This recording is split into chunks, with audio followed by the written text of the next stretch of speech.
విజయం సాధించుకోవాలి.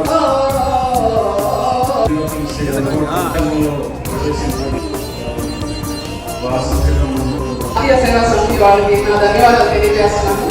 అదే నరసింహరావు గారి పాటలు అంటే ఓహో తెలుసులే మాకు అంటారు. సో అలా తెలుసుకోవడమే హ్యాపీగా అనిపిస్తుంది నాకు. టీడీపీ ఆవిర్భావం నుంచి మావయ్య గారు యాక్టివ్గా పనిచేస్తూ ఉన్నారు. సార్ మీరు దగ్గర వెంకటేశ్వరరావు సార్ మీరు ఫస్ట్ టైం హెల్త్ మినిస్టర్ అయినప్పుడు ఇక్కడ ఐఎంఏలో మావయ్య గారు సార్ని సత్కరించారంట. సో అది గుర్తు చేశారు నాకు. ఒకే ఒకటి మావయ్య గారి నుంచి నేర్చుకున్నది ఏంటి అంటే ఎప్పుడన్నా ప్రాబ్లం వచ్చినప్పుడు సైలెంట్గా ఉండిపోయేవాళ్ళు సార్, ఏం మాట్లాడేవాడు కాదు. నేను అప్పుడు కొత్తలో వచ్చినప్పుడు అనుకునేదాన్ని ఏంటి ప్రాబ్లం వస్తే ఏం మాట్లాడలేదు.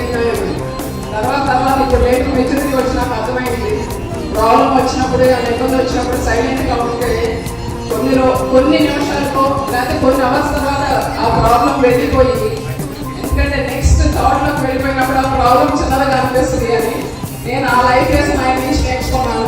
అది ఇప్పుడు కూడా ఫాలో అవుతూనే ఉంటాను. నాకు దగ్గుబాటి పురంధేశ్వరి మేడం చూస్తే ఆ మేడంకి ఉన్న ఆ ఎనర్జీ కానీ ఆ కెపాసిటీ ఆ స్ట్రెంత్ అంతా కూడా వెనకాల దగ్గుబాటి వెంకటేశ్వర గారి సపోర్ట్ వల్లే వస్తుందనేది క్లియర్గా అర్థమవుతుంది సార్.